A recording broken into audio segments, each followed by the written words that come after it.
Welcome everybody to Tara Institute. Well done coming out on a night like tonight. You know, it's not very pleasant.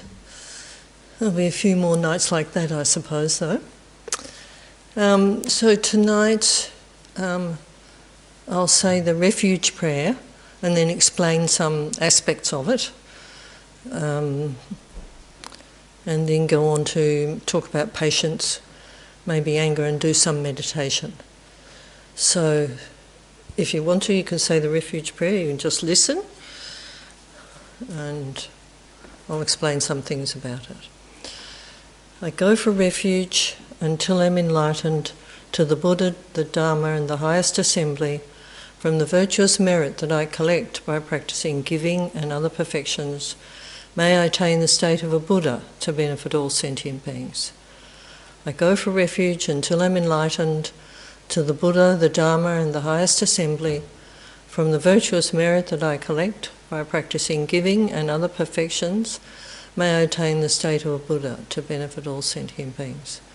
I go for refuge until I'm enlightened to the Buddha, the Dharma, and the highest assembly from the virtuous merit that I collect by practicing giving and other perfections. Okay, I did explain about that last week. We say it 3 times. It's really to set our motivation, you know, that our motivation should be refuge and bodhicitta. Bodhicitta is the desire to become enlightened for the benefit of all sentient beings. That's the highest motivation that Buddhists have. So in it, in the prayer, it says, I go for it from the merit that I collect by practicing giving and other perfections. Now, the perfections, there are 6 perfections, and they are morality, the practice of morality, the practice of giving or generosity, the practice of patience, and the practice of perseverance or enthusiasm, they call it sometimes, and the practice of meditation, and the practice of wisdom, developing wisdom.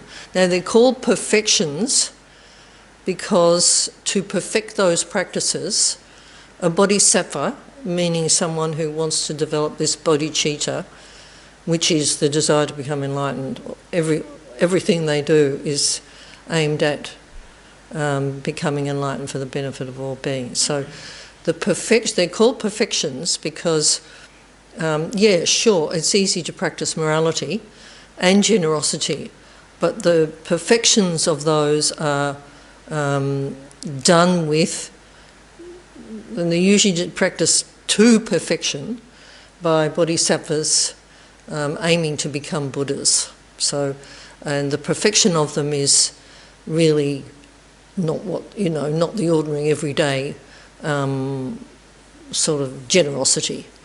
But I thought I would talk about patience, the perfection of patience, because I think there's a lot of anger around. I think to perfect the perfection of patience is really not even feeling any annoyance, nothing. Just feeling love and compassion. If it's if it's in relation to another person. So it's not being, stiff upper lip, tight, sort of not reacting, even though you're still feeling angry. It's having developed, transformed, it's transformative. It's having developed a patience that puts up with suffering. So there's three types of patience. There's sort of putting up with your own suffering, your own pain, and they say, well, look, you have to put up with it if, there's nothing more one can do about it. So bearing your own sort of pain and suffering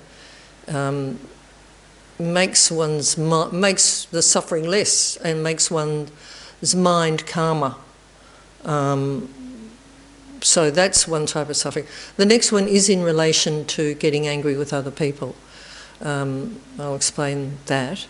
And then the third type is just the sort of it's about sort of worldly affairs, things like being upset about wars and general social things like, all the horrible social things like, extreme poverty and all the things that you can't really do anything about in the world that cause anxiety and suffering. So to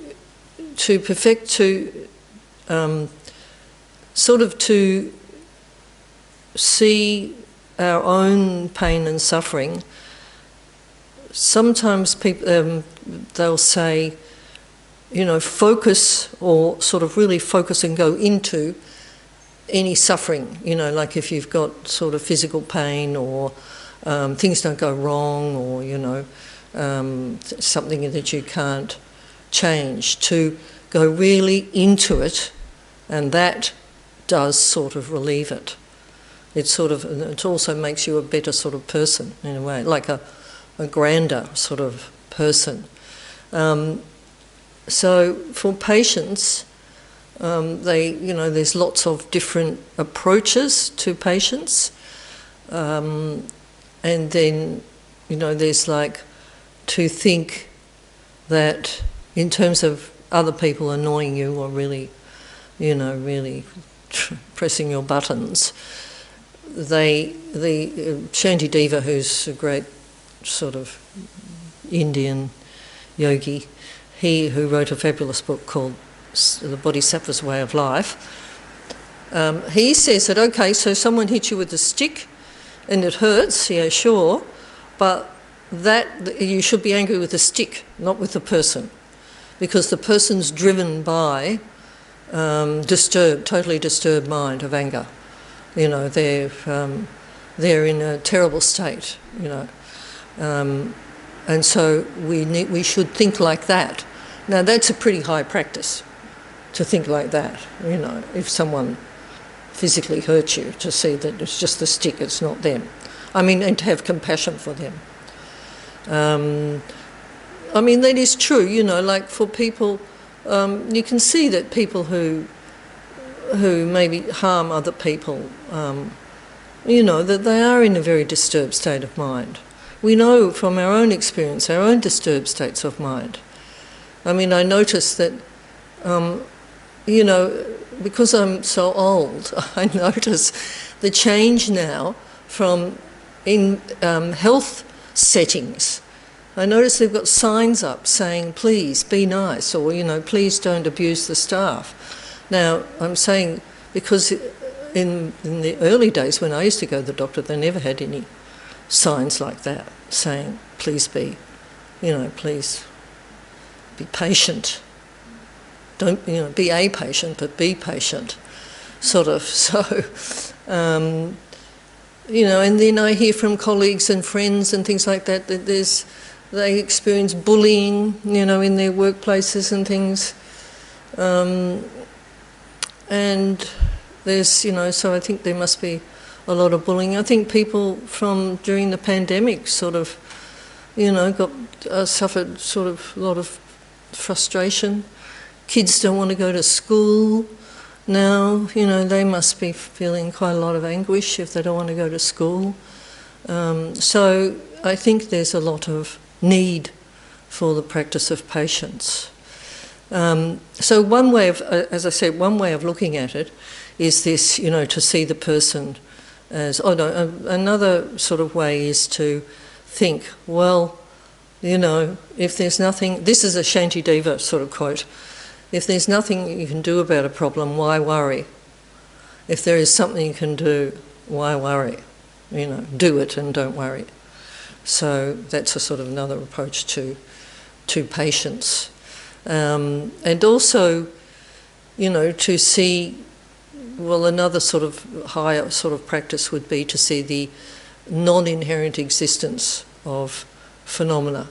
So if you're feeling annoyed at something, it's usually because of generations or lifetimes of our self-cherishing and our inability to perceive the true nature of phenomena, of reality. But that's all very well to say that. So I think that also other approaches too. I think that in meditation we can sort of experience, any of our own suffering from sort of pain, we might have, or mental anguish we might have, problems we might have with other people. I think that in meditation, it's another thing is to work through it sort of in meditation, to, experience it in that sense, and then maybe not be so reactive. So I think the way is to analyse sort of, the negativities, the not so good things, analyse why, what's bad about being impatient. Even like small things. There's so many small things all day. We're always all impatient.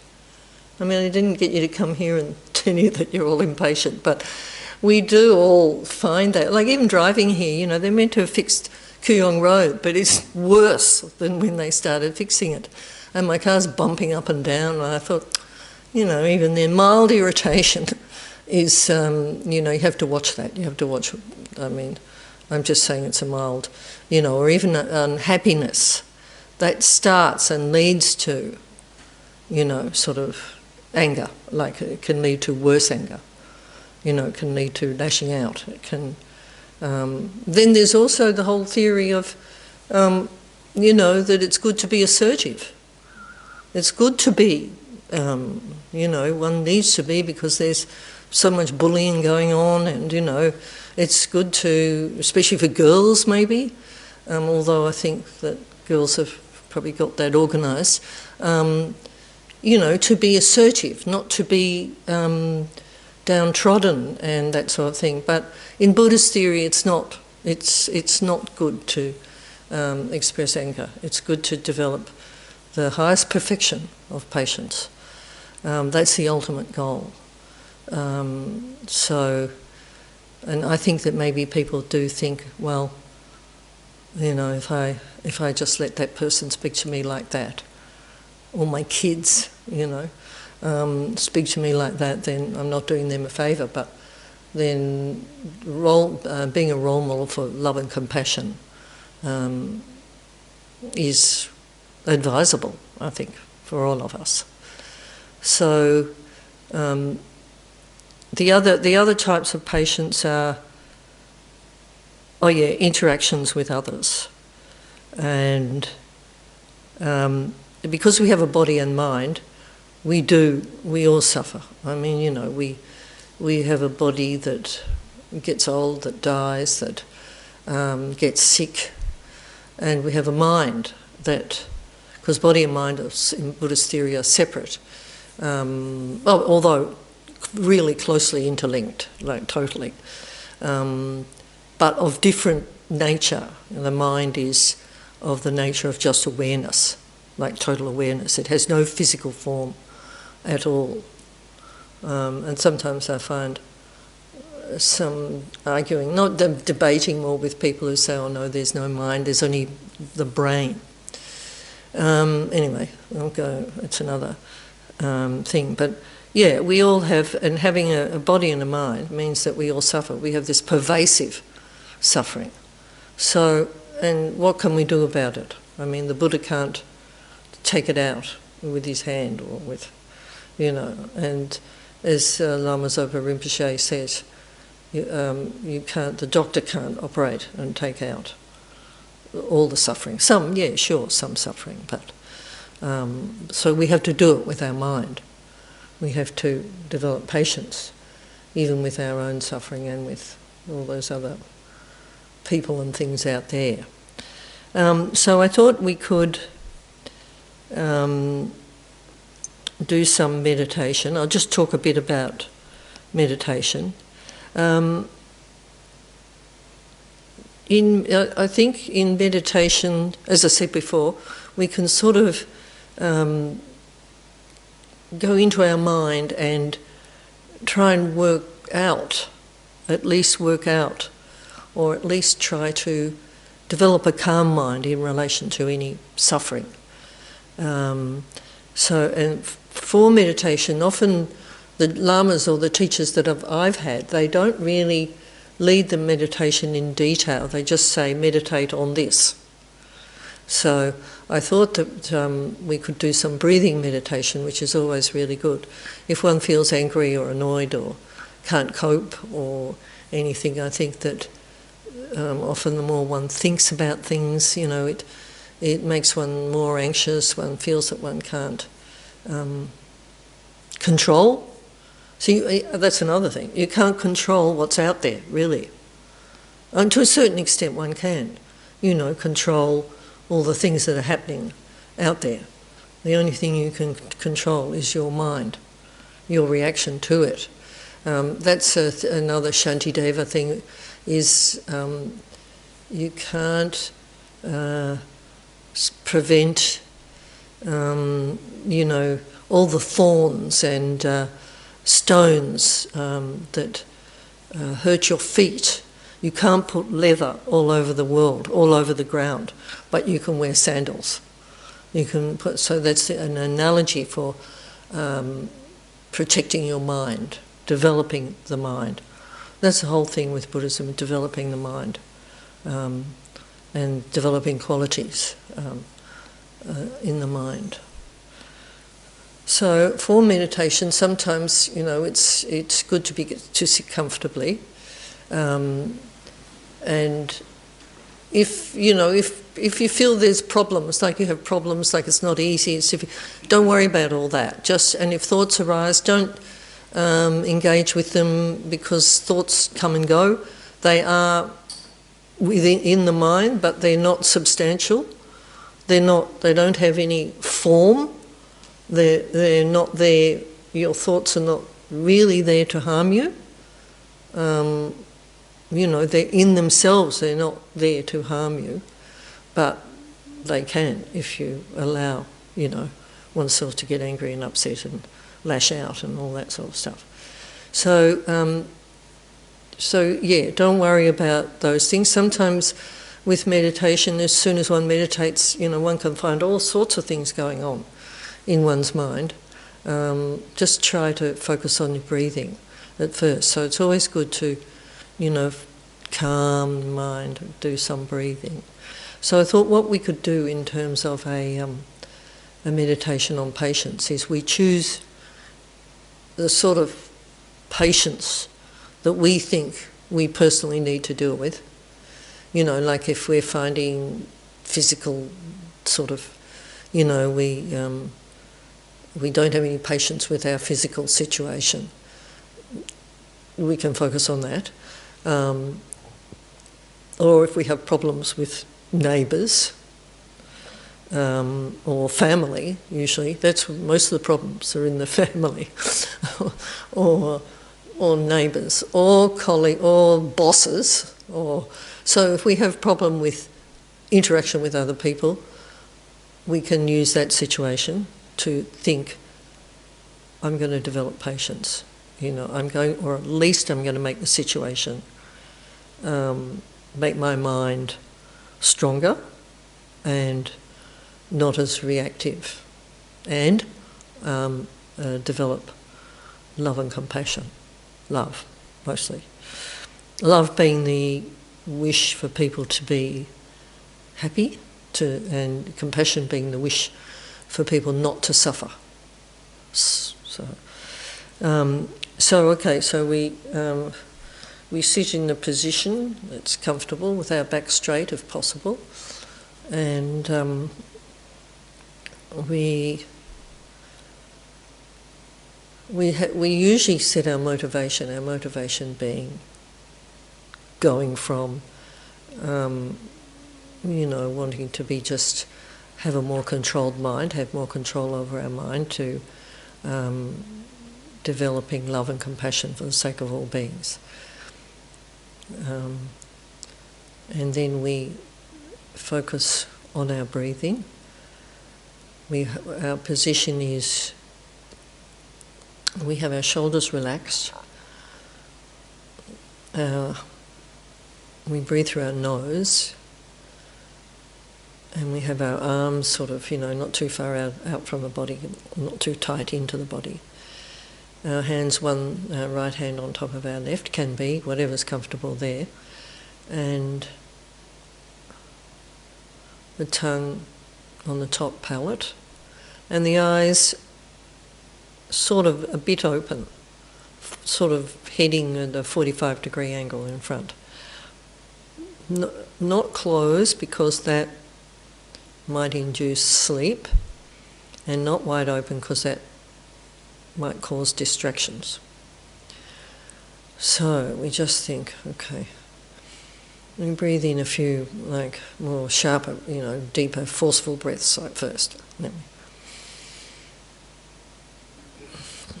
And out. And if we are finding ourselves really distracted, then we can count, one in and out as one.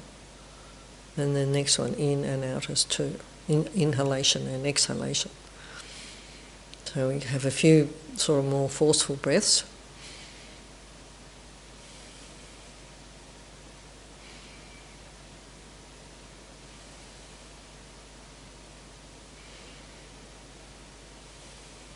And then we focus on our breathing. We can see our breath as a sort of an energy, the air going in and out. And then after a while, when we calm our mind, we just focus on the breathing gently. So, think, in which way do I need to develop patience? My particular situation.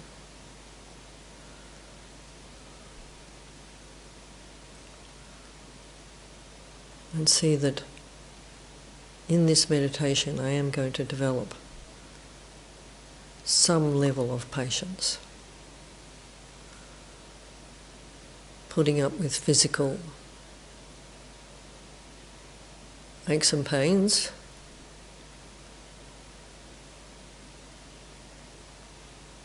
seeing that we want to develop love and compassion, or even wisdom regarding interaction with others. And in the case of worldly and socially induced huge, massive problems, the solution is to develop love and compassion, as the Dalai Lama says, over and over. Okay, so we'll spend a few minutes meditating on our development of patience. First we do some breathing, and then we can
So we can come out of that, come into the room.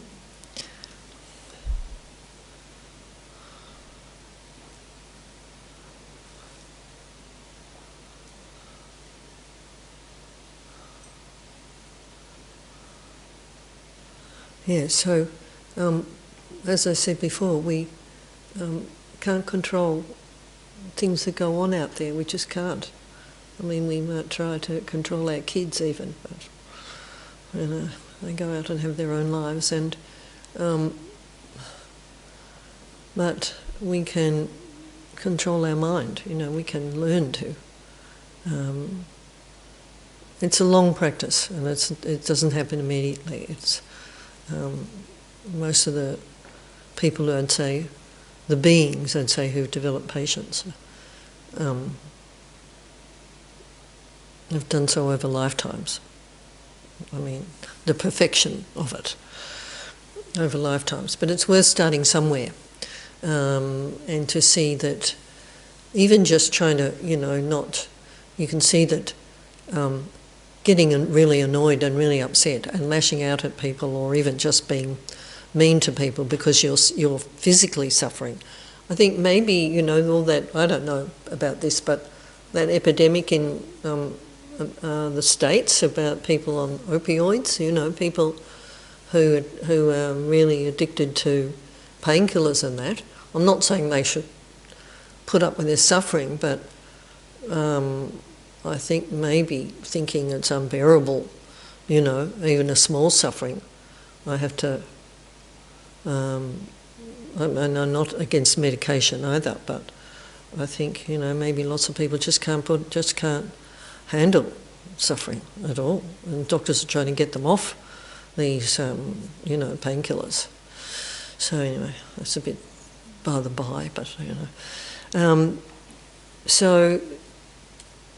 as I said, the merits, when it says, I go for refuge until I'm enlightened to the Buddha, Dharma and the highest assembly, or the Sangha, through the merit that I gather. The merit is, it's basically having trained your mind, like we're starting to do now, like we're doing now. That merit enables one to experience, like to be able to develop those qualities. That's the merit. That one can, through the merit, through the good things we get by practicing these perfections, and at this level it's not a perfection, is that we get the sort of good karma, we get the mental disposition to further those practices. So it's the merit through these other practices, which are morality, which is the practicing the 10 virtues, which are, there's 3 of the body, which is not killing, not stealing, and not having sexual misconduct, which is like upsetting other people through your sexual activity.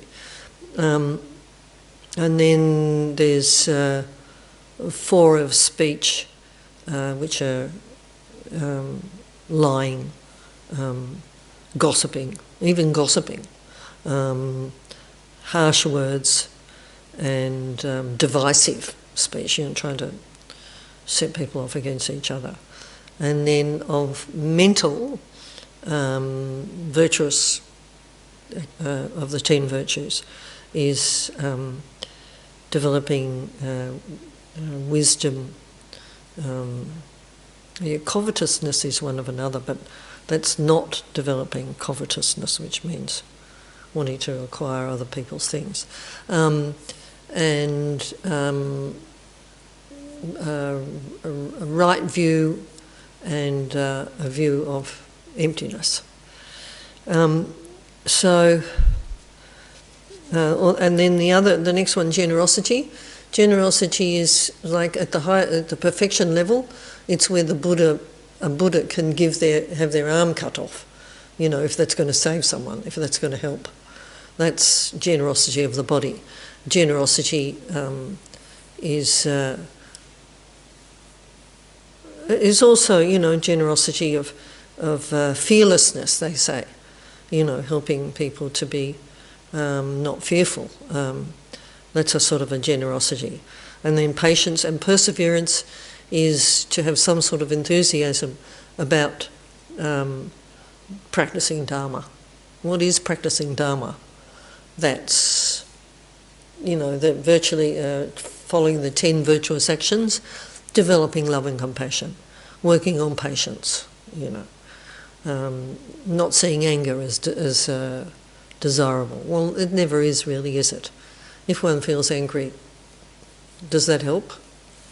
No, maybe not. And then there's meditation is the other one, and wisdom. So the real solution to a lot of problems and a lot of difficulty, the ultimate one in Buddhist sense, is the wisdom realising emptiness, because we don't really see how things exist. Things exist they don't exist inherently. They're sort of, different schools have different views, but they really exist because we project onto them. We project our self-cherishing mind onto, and our problems are all from this self-cherishing mind that is just innate. Well, it's not part of us. It is part of us, yes, but we can work on it and get rid of this grasping at our self-cherishing, because and that's what causes all the problems, because we don't really realise the emptiness.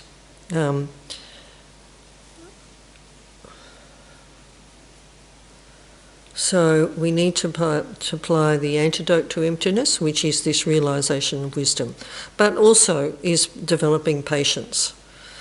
And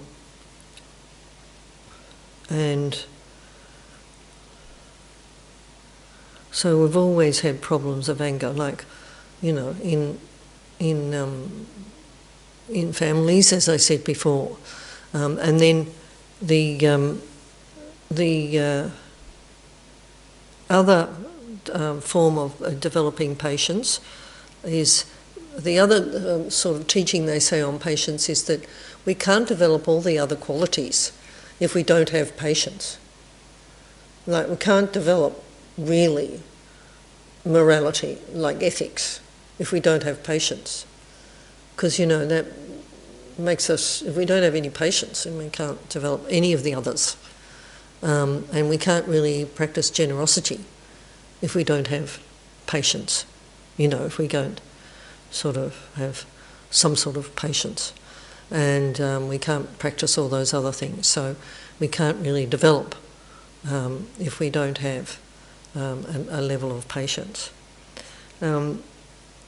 So I was reading a friend who's been a monk forever, for a long time, a Western monk, and he was a doctor, and he talked about that biological imperative, that survival of the fittest, and scientists often think that it's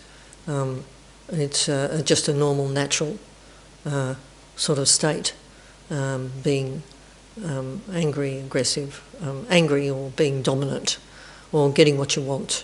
But then does getting what we want always satisfy us? Like what we don't even know really what we want.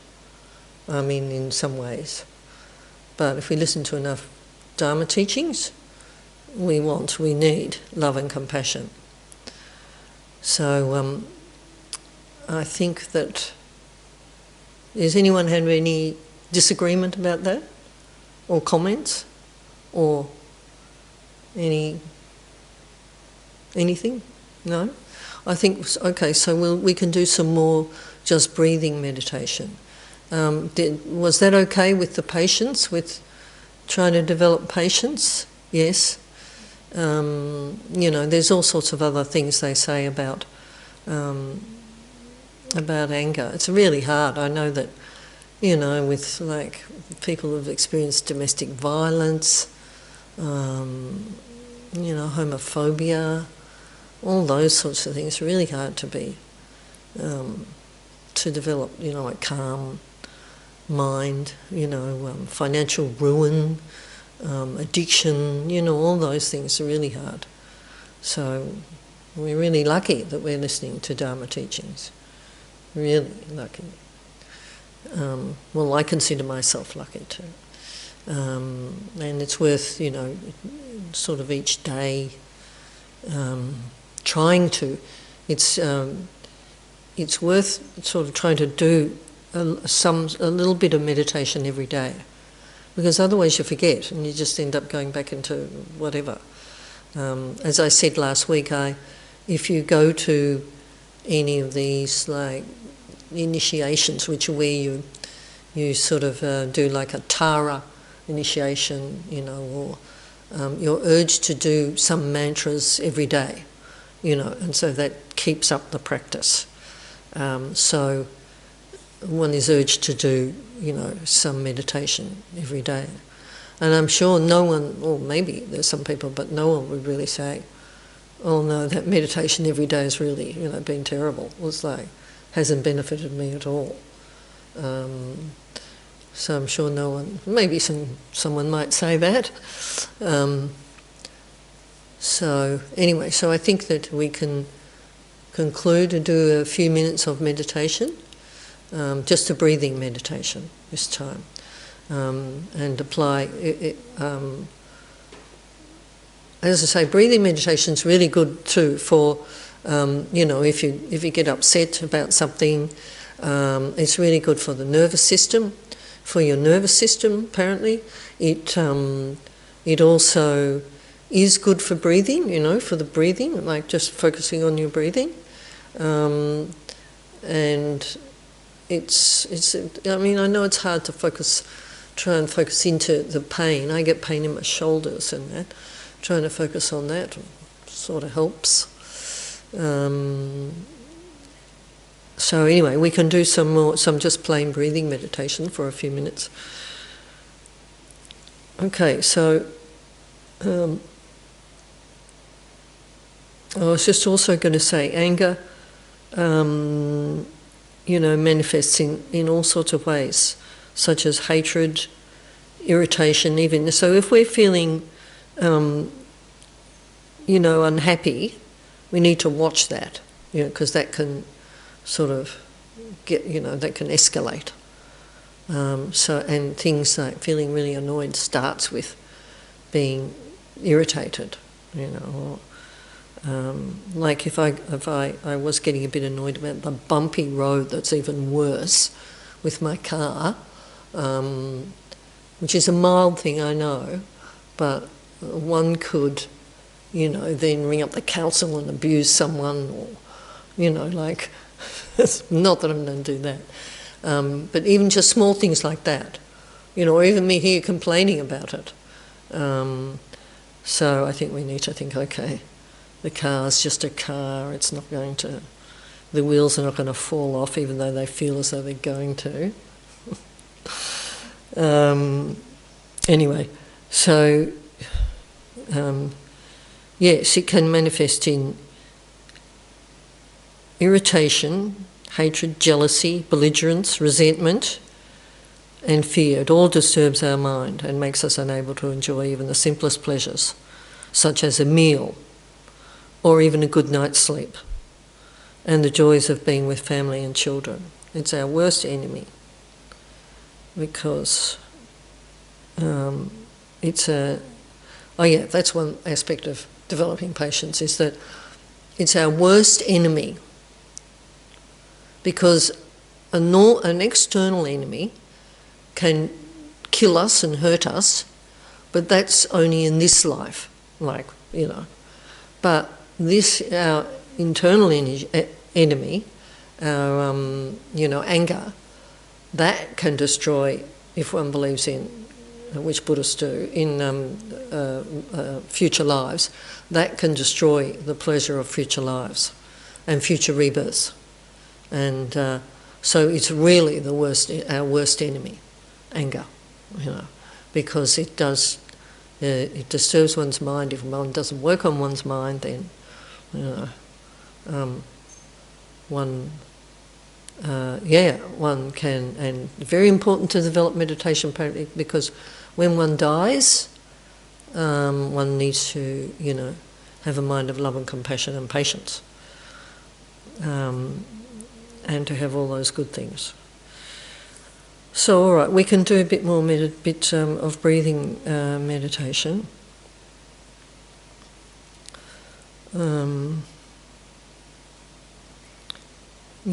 So, and then, anger also causes sort of, people that we've loved, we end up, hating them and wanting to divorce them and can't stand the way they eat or any of that.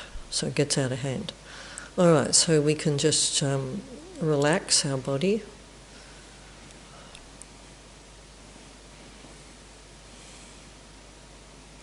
Motivation to just think that we're going to, through breathing meditation, we're going to develop a calmer mind, and a calmer mind means a happier person in ourselves and better relationships.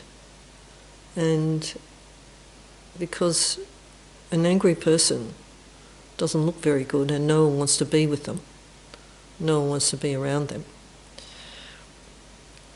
So we can, that's our motivation, focusing on our breath just through our nostrils for a few minutes.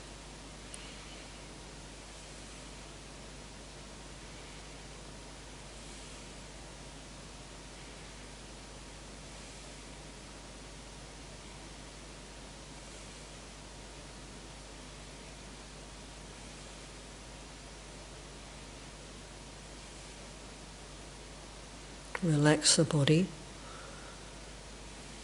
Breathe in. Experience the air going in and then out through your nostrils. Just focus on that.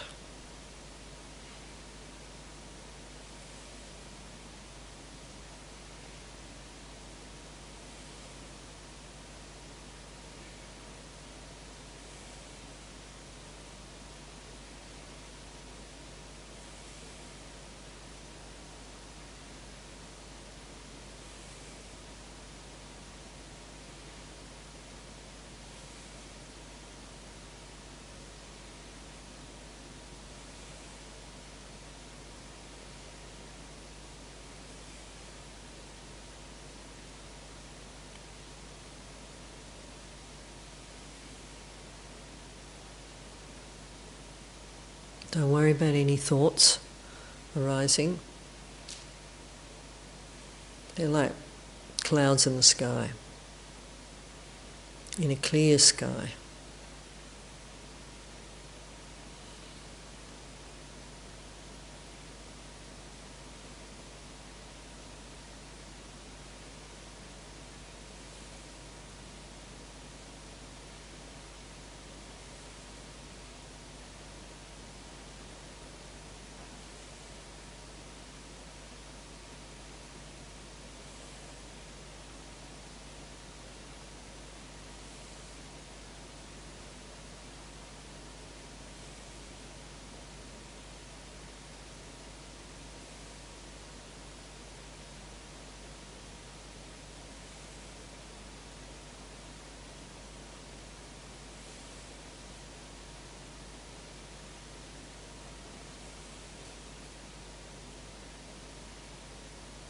Let any tension go from your body.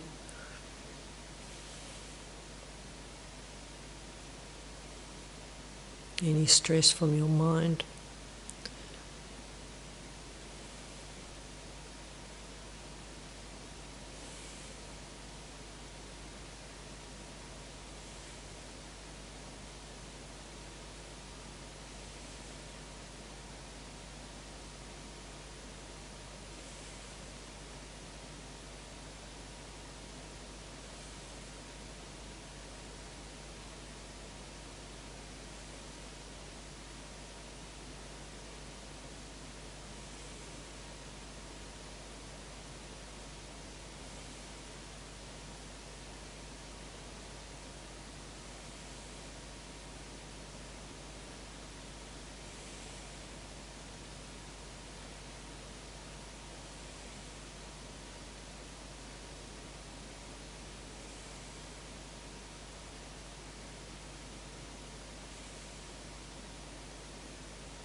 and think that all beings suffer like we do.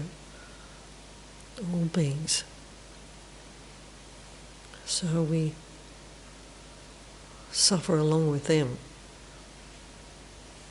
and develop love and compassion.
So we can see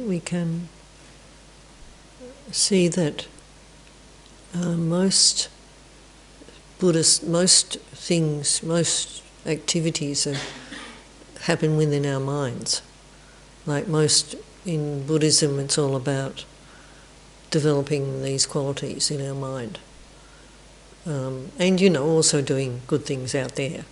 But developing these transformative things within our minds. And so meditation's important for that. There's all sorts of other meditation. There's like visualization, which I might do on the last night, where one visualizes, a deity like Tara or the Buddha of compassion, and visualizes, all their qualities, in order to attain those qualities. So visualize and analytic. Apart from all happening in our mind, we're also urged to analyze. Is it true? Is it right? Is it, what they're saying, is that true? Does it, when you go out there into the world, does it ring? Do you think that what they're saying applies? And that's what I sort of said in my blurb thing that I had to produce was, these, in order for these things to be able to help us. I mean, thinking about refuge and patience. So I thought next week maybe I'll talk about attachment, which is one, there's 6 perfections and 6 delusions.